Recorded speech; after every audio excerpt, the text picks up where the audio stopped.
नमस्कार. संघर्ष वृत्तवाहिनीमध्ये आपलं स्वागत. घेऊया ठाणे आणि आसपासच्या परिसरामधील घडणाऱ्या महत्त्वाच्या घडामोडींचा आढावा. दलित व आदिवासी समाजाला दिलेल्या आरक्षणाविरोधात वक्तव्य केल्याप्रकरणी काँग्रेसचे नेते राहुल गांधी यांच्या निषेधार्थ भाजप ठाणे शहर जिल्ह्यातर्फे काँग्रेस हटाव आरक्षण बचाव आंदोलन करण्यात आले. महामानव डॉक्टर बाबासाहेब आंबेडकर यांच्या कोर्टनाका येथील पुतळ्यासमोर भाजपाचे जिल्हा अध्यक्ष संजय वाघुले, आमदार संजय केळकर यांच्या नेतृत्वात झालेल्या आंदोलनामध्ये काँग्रेसचा धिक्कार करण्यात आला. तसेच कोणत्याही परिस्थितीत आरक्षण हिसकावून दिले जाणार नाही असा इशारा आंदोलनाद्वारे देण्यात आला आहे. डॉक्टर बाबासाहेब आंबेडकर यांच्या संविधानाने दिलेले आरक्षण हिसकावून घेण्याची मानसिकता काँग्रेसच्या नेत्यांची आहे. अमेरिकेतील दौऱ्यात काँग्रेसचे नेते राहुल गांधी यांनी आरक्षण विरोधात वक्तव्य केल्याबद्दल देशभरामध्ये संताप व्यक्त केला जात आहे. या पार्श्वभूमीवरती भाजप ठाणे शहर जिल्ह्याच्या वतीने आज काँग्रेस हटाव आरक्षण बचाव आंदोलन करण्यात आले. या आंदोलनामध्ये मोठ्या संख्येने भाजप कार्यकर्त्यांसह नागरिक सहभागी झाले होते. राहुल गांधी यांच्या वक्तव्यावरून काँग्रेसचा खरा चेहरा जनतेसमोर आला आहे. याकडे जिल्हाध्यक्ष संजय वाघुले यांनी लक्ष वेधले तर काँग्रेसच्या नेत्यांची कायम आरक्षण विरोधी मानसिकता राहिली असल्याची टीका आमदार संजय केळकर यांनी केली. भाजपचे जिल्हाध्यक्ष संजय वाघुले व भाजपचे आमदार संजय केळकर यांच्या नेतृत्वाखाली झालेल्या आंदोलनामध्ये माजी नगरसेवक मुकेश मुकाशी, माजी नगरसेविका दीपा गावंड, जिल्हा सरचिटणीस मनोहर सुखदरे, सचिन पाटील, जिल्हा उपाध्यक्ष विक्रम पोईर, महिला मोर्चाच्या जिल्हाध्यक्ष स्नेहा पाटील, विद्या शिंदे, सुरेश पाटील, सचिन केदारी, अल्केश कदम, राकेश जैन, वृषाली वाघुले यांच्यासह विविध मंडळाचे अध्यक्ष व पदाधिकारी, नागरिक मोठ्या संख्येने सहभागी झाले होते. राहुल गांधी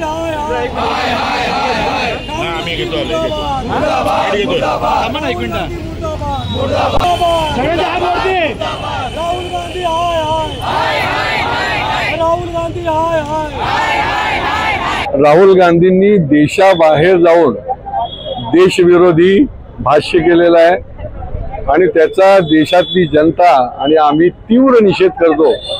यांची सवयच आहे देशाच्या बाहेर जायचं, देशाच्या विरुद्ध बोलायचं, देशविरोधी वक्तव्य करायचं आणि जो देश विकासाकडे नेला जातोय, आदरणीय नरेंद्र मोदीजींच्या नेतृत्वाखाली क्रमांक 5 वर नेला जातोय. सारं जग या देशाचा आणि पंतप्रधान नरेंद्र मोदींचा आदर करतंय आणि राहुल गांधी जे आहेत ते बाहेर गेले, आतमध्ये तर बरोबर जातात पण देशाच्या बाहेर देखील चुकीच्या पद्धतीने बोलतात, देशविरोधी बोलतात, आरक्षणाच्या विरोधी देखील बोलतात. आरक्षण विरोधी बोलणं याचा अर्थ डॉक्टर बाबासाहेब आंबेडकरांचाच अपमान करणं. महामानव डॉक्टर बाबासाहेब आंबेडकरांना यांनी नेहमी निवडणुकीतही हरवलंय आणि अपमानित देखील केलेलं आहे आणि त्याच्यामुळे देशातली जनता याचा तीव्र निषेध करते. त्यांनी अशा प्रकारचं वक्तव्य त्वरित थांबवावं, देशाची माफी मागावी. राहुल गांधी यांनी 8 दिवसापूर्वी अमेरिकेमध्ये जाऊन आरक्षण विरोधी त्या ठिकाणी काँग्रेस पक्षाचं स्टेटमेंट दिलंय की आम्ही सत्तेमध्ये आल्यानंतर आरक्षण रद्द करू आणि निर्लज्जपणाचा कळस त्या ठिकाणी राहुल गांधी यांनी देशासमोर ठेवला आहे. आमचा या ठिकाणी काँग्रेसला, उद्धव ठाकरे आणि शरद पवारांना सवाल आहे की रोज उठून सकाळी जो पोपटपंची त्या ठिकाणी ओरडत असतो, आता मुख गिळून बसलेत का? आणि काँग्रेस ही गेल्या अनेक वर्षापासून ही आरक्षणाच्या विरोधात आहे. नरेंद्र मोदी यांनी 2014 पासून देशामध्ये जो विकास झपाट्याने केलाय आणि तो अनेक देशांमध्ये जाऊन नरेंद्र मोदी त्या ठिकाणी भारताची प्रतिमा त्या ठिकाणी उज्ज्वल करण्याचं काम करतात. भारत देश हा आर्थिक सत्तेमध्ये आता 5व्या क्रमांकाला आलेला आहे आणि हे महाशय विदेशात जाऊन भारताची प्रतिमा मलिन करण्याचं काम करतायत, समाजामध्ये तेढ निर्माण करण्याचं काम करतायत. काँग्रेस पक्षच हा जातीय तेढ निर्माण करण्याचं काम करतोय आणि राहुल गांधी यांनी जे वक्तृत्व केलंय त्या ठिकाणी आम्ही आरक्षण रद्द करू, पूर्ण चेहरा त्या ठिकाणी काँग्रेसचा फाडला गेलेला आहे. राहुल गांधी आणि काँग्रेस हे नेहमी देशाची प्रतिमा कुठेतरी मलिन होईल याच्यासाठीच त्यांचे नेहमी स्टेटमेंट्स असतात. हे पहिल्यांदा झालेलं नाहीये. या आधीही राहुल गांधी यांनी देशाच्या बाहेर जाऊन देश अपमानित होईल अशा स्टेटमेंट यापूर्वीही दिलेले आहे आणि आताही त्यांनी तेच केलेलं आहे. त्यांनी देशाच्या बाहेर जाऊन त्यांनी एक आरक्षणाविषयी हा जो डॉक्टर बाबासाहेब आंबेडकर यांच्या संविधानाच्या विरोधात अशी एक स्टेटमेंट दिली आहे की आम्ही सत्तेत आल्यानंतर आम्ही आरक्षण रद्द करू. आणि अजून एक त्यांनी स्टेटमेंट दिलेली की India is not a fair country. तर मला राहुल गांधी यांना अतिशय निंदास्पद हा त्यांचं स्टेटमेंट होता। आज आपले पंतप्रधान नरेंद्र मोदीजी हे देशाच्या बाहेर पूर्ण ग्लोबली आपल्या देशाची प्रतिमा वाढवतात आणि हे काँग्रेस पक्षाचे जे सो कॉल्ड नेते आहेत ते जाऊन आपल्या देशाची फक्त प्रतिमा मलिन करतात। महाराष्ट्रातील भगिनींना आधार देणारी राज्य शासनाची मुख्यमंत्री माझी लाडकी बहीण योजना। या योजनेअंतर्गत अल्प उत्पन्न गटातील 21 ते 65 वयोगटाच्या भगिनींना मिळणार दरमहा 1500 रुपयांची मदत। अर्ज करण्यासाठी 31 ऑगस्ट 2024 पर्यंत मुदतवाढ। कुटुंबाचं वार्षिक उत्पन्न 2.5 लाख रुपयांपेक्षा कमी असलेल्या महिला पात्र। कुटुंबाकडे पिवळं किंवा केशरी रेशन कार्ड असल्यास उत्पन्नाचा दाखला आवश्यक नाही। पांढरं रेशन कार्ड असेल किंवा रेशन कार्ड नसेल तर कुटुंबाचं वार्षिक उत्पन्न 2.5 लाखांपेक्षा कमी असल्याचा दाखला आवश्यक। योजनेसाठीचा ऑनलाईन अर्ज नारी शक्ती दूत ॲप वरून किंवा पोर्टलवर भरता येईल। ज्या भगिनींना ऑनलाईन अर्ज भरता येत नसेल त्यांच्यासाठी अंगणवाडी, ग्रामपंचायत, वॉर्ड ऑफिस, सेतू सुविधा केंद्रामध्ये किंवा आशाताई बचत गटाच्या CRP यांची मदत उपलब्ध। आता आपल्याला अभिमानाने म्हणता येईल, सुखी आणि सुरक्षित आहे माझी लाडकी बहीण।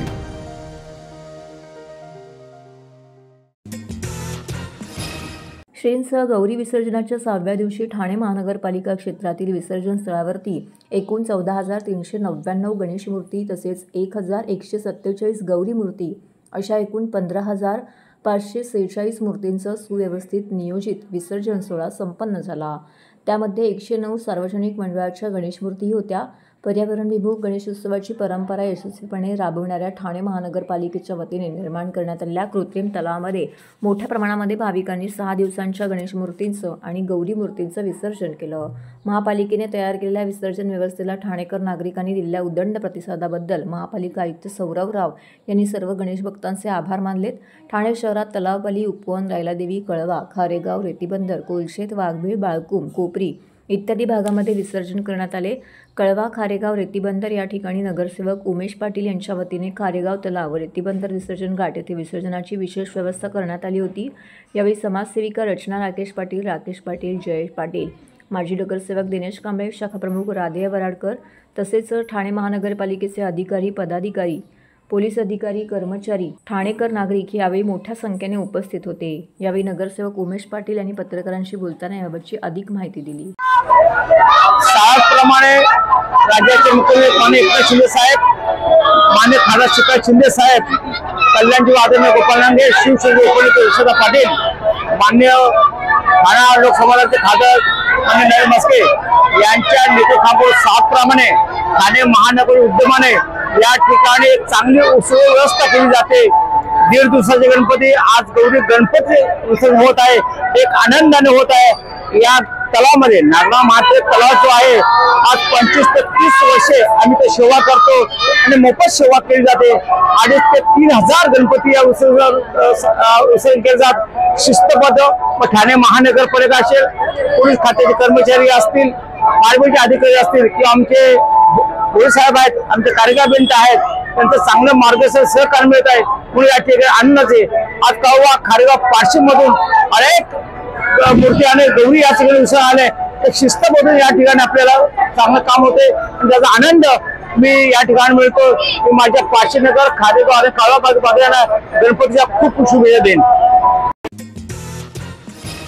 दरवेळी आनंदी गे महाराष्ट्र ऑटो रिक्षा आणि मीटर टॅक्सी चालक कल्याणकारी मंडळ सदस्य नोंदणी शुभारंभ करण्यात आलेला आहे।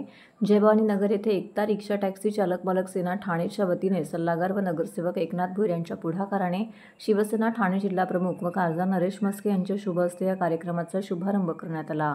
यावेळी माजी परिवहन समिती सभापती दशरथ यादव, एकता रिक्षा टॅक्सी चालक मालक सेना अध्यक्ष विनायक सुर्वेमामा, कार्याध्यक्ष रवींद्र गायकवाड, उपाध्यक्ष राजू गजमल, सचिव सतीश भोसले, खजिनदार विलास वाघ, महिला अध्यक्ष सरोज पोटफोडे व इतर मान्यवर पदाधिकारी, रिक्षा टॅक्सी चालक मालक, शिवसेना उपविभाग प्रमुख, शाखा प्रमुख, उपशाखा प्रमुख, पदाधिकारी, शिवसैनिक यावेळी उपस्थित होते। यावेळी सार्वजनिक उत्सव मंडळ शिवसेना शाखा जयभवानी नगर प्रभाग क्रमांक 15 आयोजित गणेशोत्सवाला शिवसेना ठाणे जिल्हा प्रमुख व खासदार नरेश मस्के यांनी भेट दिली व शुभेच्छा दिल्या। यावेळी नगरसेवक एकनाथ भोईर यांनी स्वागत आणि सत्कार केला।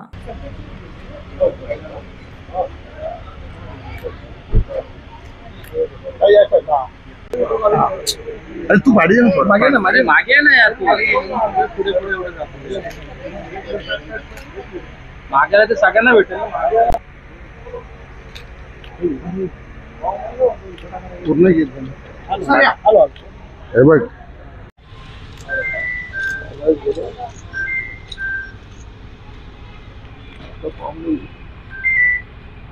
धर्मवीर आनंद दिघे साहेब महाराष्ट्र ऑटो रिक्षा आणि मीटर टॅक्सी चालक कल्याणकारी निवड मंडळ जे आहे, कल्याणकारी मंडळ, रिक्षा असतील, टॅक्सी ड्रायव्हर असतील, मालक असतील, यांच्या कल्याणाकरता पहिल्यांदा महाराष्ट्र शासनाने माननीय मुख्यमंत्री एकनाथ शिंदे साहेब यांच्या प्रयत्नांनी आणि यांच्या संकल्पनेतून हे तयार झालेलं महामंडळ आहे. या महामंडळातून रिक्षा चालक, मालक, टॅक्सी चालक यांच्याकरता अनेक योजना आपण राबवतोय. त्यांच्याकरता त्यांची मुलांसाठी स्कॉलरशिप योजना आहे, पेन्शन योजना आहे, मेडिकल फॅसिलिटीची योजना आहे. अतिशय चांगला उपक्रम माननीय मुख्यमंत्री एकनाथ शिंदे यांच्या माध्यमातून राज्य शासनाच्या वतीने सुरू करण्यात आलेला आहे. आणि पहिल्यांदा गोरगरीब रिक्षा चालकांना एक सिक्युरिटी, एक सुरक्षितता माननीय मुख्यमंत्र्यांनी दिलेली आहे. आणि त्याकरता हे महामंडळ सुरू झालंय. याकरता शासनाकडे, RTOकडे नोंदणी आवश्यक आहे आणि नोंदणी करण्याचा शुभारंभ आज या ठिकाणी माननीय आमच्या रिक्षा युनियनचे ठाणा सांभाळत आहेत असे एकनाथ भोईर साहेब आणि आमच्या रिक्षा युनियनचे सर्व पदाधिकारी यांच्या नेतृत्वाखाली ठाण्यात आम्ही आजचा शुभारंभ केलेला आहे. रिक्षा टॅक्सी यांचं महामंडळ धर्मवीर आनंद दिघे साहेब महामंडळ जे स्थापन केलेलं आहे, त्या मंडळाच्या माध्यमातून कल्याणकारी महामंडळ आणि या कल्याणकारी महामंडळामध्ये कल्याणकारी योजना रिक्षावाल्यांसाठी ज्या काही आहेत त्या योजना त्या महामंडळाच्या माध्यमातून रिक्षावाल्यांना त्याचे लाभ मिळणार आहेत. आणि म्हणूनच आज जे ठाणे शहरातील रिक्षावाले आहेत त्यांचे फॉर्म भरण्याचा शुभारंभ माननीय खासदार नरेशजी म्हस्के साहेब यांच्या हस्ते या ठिकाणी आपण केलेला आहे. आता बाकी म्हस्के साहेबांनी डिक्लेअर केलं का सर्व शाखांमध्ये ज्या ज्या एरियामध्ये रिक्षावाले राहतात त्या एरियामध्ये शाखा आहेत, त्या शिवसेनेच्या शाखेमधून त्यांचे फॉर्म भरले जातील. ते माननीय मुख्यमंत्री एकनाथ शिंदे साहेबांनी ठाण्याचे म्हणजे आम्हाला पण त्यांचं म्हणजे आम्ही पण ठाणेकरी आहेत, तेही ठाणेकरी आहेत, तेही रिक्षा चालक होते.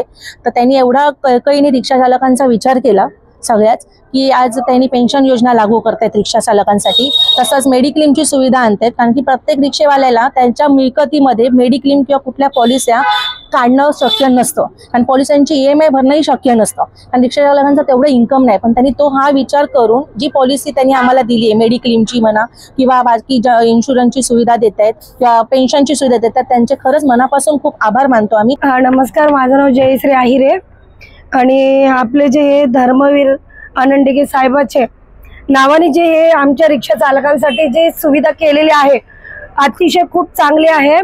आणि वारंवार ना आम्हाला भोईर दादा आणि म्हस्के साहेब हे आमच्या काही अडचणी असतात त्या अडचणीमध्ये आम्हाला सहकार्य करत असतात. तर सूर्य मामा हे युनियनचे जेवढे आहेत ते सगळे पदाधिकारी आम्हाला सहकार्य करत असतात.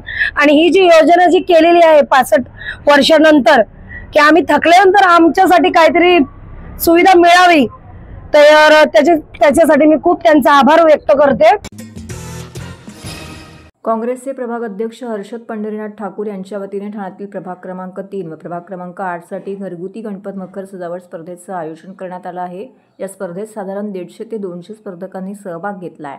या स्पर्धेमध्ये एकूण 5 पारितोषिके देण्यात येणार आहेत. यात प्रथम पारितोषिक LED TV, द्वितीय पारितोषिक फ्रीज, तृतीय पारितोषिक वॉशिंग मशीन, चतुर्थ पारितोषिक मायक्रोवेव्ह ओव्हन, 5वे पारितोषिक मिक्सर आणि प्रत्येक स्पर्धकाला आकर्षक भेटवस्तू देण्यात येणार आहे.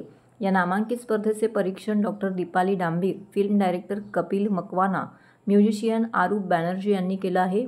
यावेळी स्पर्धेचे आयोजक हर्षद ठाकूर, पंढरीनाथ ठाकूर व इतर पदाधिकारी, कार्यकर्ते, बंधू भगिनी मोठ्या संख्येने उपस्थित होते.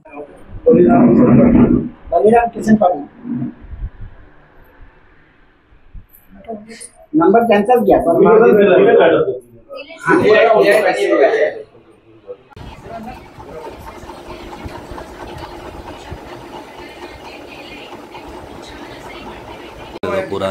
आहे. आपण करंगळवरती आपल्याला या ठिकाणी ह्याच्याबद्दल काय माहिती आहे? राधाकृष्ण तिथे. अच्छा, कृष्ण चरित्र थोडक्यात आणि यमुना नदी दाखवली आहे. ओके. आणि हा ब्रिज दाखवलाय. मथुरा आणि गोकुळ जवळ असतं, ते खेळायला जातात एकमेक, त्यामुळे तो ब्रिज दाखवलाय तिथे. खूप छान पद्धतीने बोला. आणि सर्व टोटल इको फ्रेंडली आहे.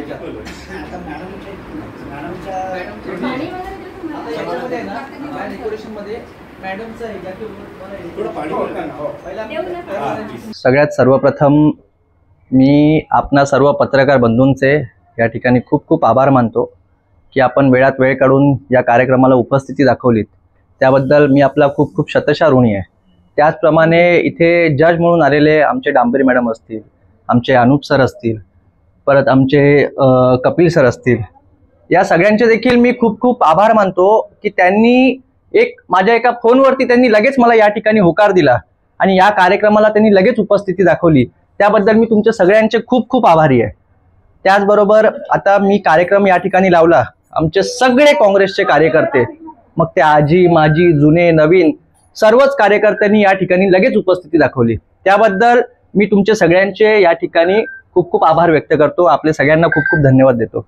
या ठिकाणी ज्या वेळेस मी हा घरगुती कार्यक्रम जो ठेवला, घरगुती गणेशोत्सव स्पर्धा, या ठिकाणी आमच्या ज्या गावकऱ्यांनी देखील आम्हाला कुठलाही म्हणजे संकोच न करता या ठिकाणी त्यांनी त्यांचा या कार्यक्रमाला प्रतिसाद दर्शविला व त्यांनी आमच्यावरती विश्वास ठेवून या कार्यक्रमाला त्यांची नोंद दिली. या कार्यक्रमाला नोंद देऊन आमच्या या कार्यक्रमाला त्यांनी एक उत्साह निर्माण करण्याचं काम या ठिकाणी त्यांनी सर्वांनी केलं. त्यामुळे मी त्या लोकांचे देखील या ठिकाणी आभार मानतो. या कार्यक्रमामध्ये त्यांनी आपल्या ज्या प्रतिकृती साकारलेल्या आहेत त्या प्रतिकृतींचा या ठिकाणी विचार केला जाईल व तसेच या ठिकाणी म्हणजे इथली मूर्ती असू द्या, इथलं जे घरगुती आरास असू द्या, या सगळ्याच गोष्टींबद्दल या ठिकाणी विचार करून त्यांना उत्तम असं त्या ठिकाणी पारितोषिक दिलं जाईल.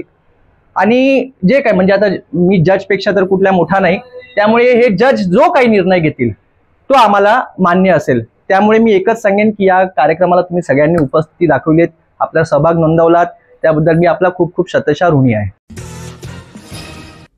तर हे होतं संघर्ष वृत्तवाहिनीचं आजचं बातमीपत्र. उद्या पुन्हा भेटू याच वेळी याच ठिकाणी ताज्या घडामोडींसह. तोपर्यंत नमस्कार.